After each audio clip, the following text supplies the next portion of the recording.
Hey guys, welcome back to This Week in BJJ. I'm Budo Jake, here with AJ Agazarm and Orlando Sanchez. We're here to talk about one position. Tonight I want to talk about the turtle position. We're all going to show something that we like to do from that position. What do you guys like about attacking the turtle? Usually it's not ideal, right? You want to end up in side control, but for whatever reason the guy... I love the turtle position. I'm all about attacking the turtle position. You prefer that than being inside? I love it, yeah. Why is that? For me, the way I set up my whole game, I usually make people end up in the turtle. So I started developing, since white belt, I started developing my attacks from there. So I love it.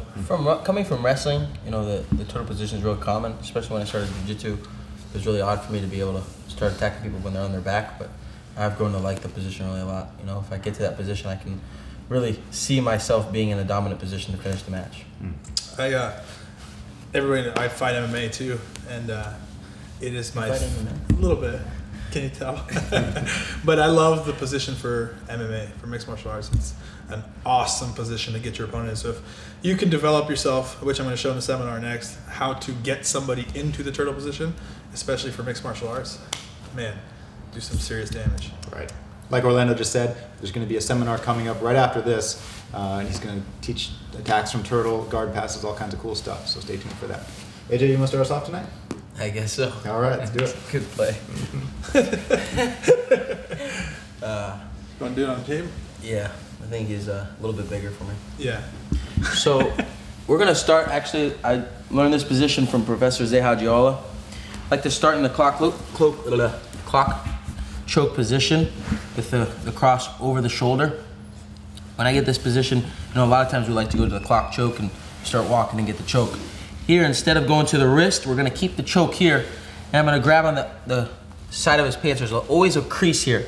Unless you have Orlando where he has no space in his pants for his legs, there's always gonna be a crease here for you to grab and hold on to. Follow the rules. Now, if he's really tight and there's no space, I can lean him this way just a little bit. I pull this way and I can get that space that I need. Right here, just like this.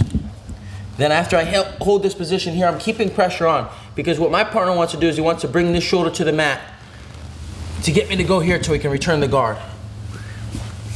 I hold here. I'm gonna bring my leg up, put my knee inside right here, and finish.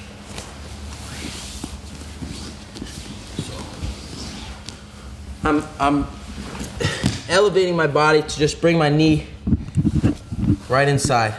So I'm holding the pants here with my pants. I'm bringing my weight up and I'm dropping my knee right into the side here. As I get here, I'm transitioning right to the mat. But I'm going, as soon as I get from here, I'm gonna bring my knee up.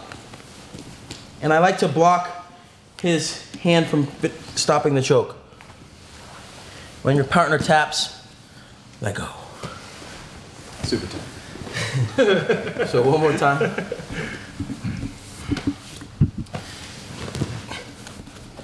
I get this position a lot. Sometimes I hold the position by holding here and holding the cross collar. There's a lot of finishes from here. I'm sure Orlando will go over them. There's a lot of finishes from the wrist. But again, the only variation is just holding the pant, stepping up, bringing your knee, and finishing. You can cover the knee, the heel can cover his hand, just as long as you're putting pressure there to arch yourself back. So, I'll show one more time. I know you guys have rewind. Like choking Jake, though. I just really like choking Jake. So I'm gonna show it 3 more times.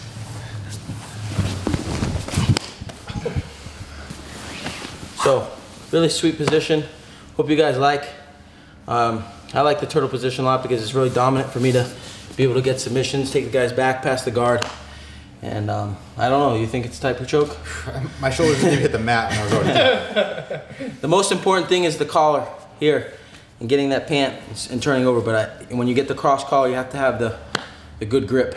If not, your weak grip, the guy will bring your arm off and break the grip and you won't have the choke anymore. So it's really important to keep that hand tight as you can, up and towards the neck, and then bring your knee over and you'll finish them really fast.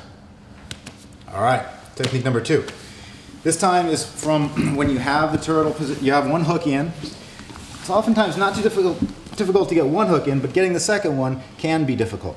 So usually from here, I like the seatbelt grip, controlling tight here. I really want the second hook, but AJ has his elbow close to his knee. There's just no space to get in there.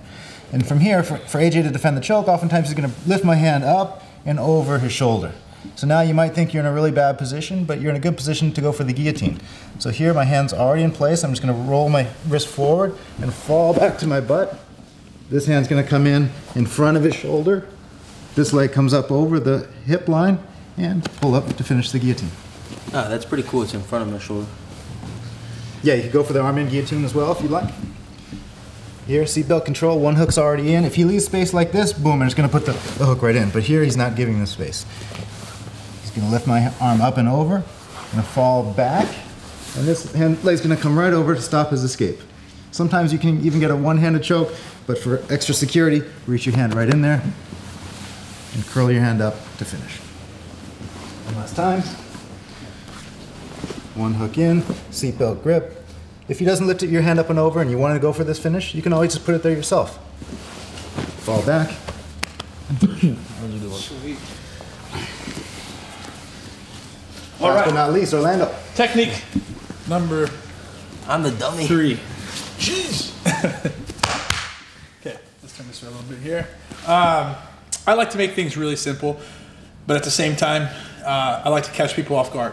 I really like catching people by surprise. So, just like everybody always shows, when we're in this position, everybody always attacks from this side, right? So, in the seminar, I'll be showing some stuff from here, but everybody comes this way, comes underneath, attacks this arm. So what I'm gonna do is, as I'm attacking, he'll be blocking this side, not letting me grab this lapel. So what I'm doing is I'm gonna switch my knees and go on top this side. And all I'm gonna do is bump that knee, bring him back this way, and I already have the choke in, as you can see.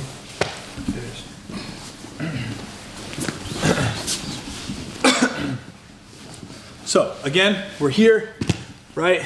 Everybody's always attacking from this side, coming in this way, so they're always worried, okay? They hardly ever see this hand coming from the opposite side. So I'm gonna switch my base and my knees and reach in and grab over the shoulder now on this side.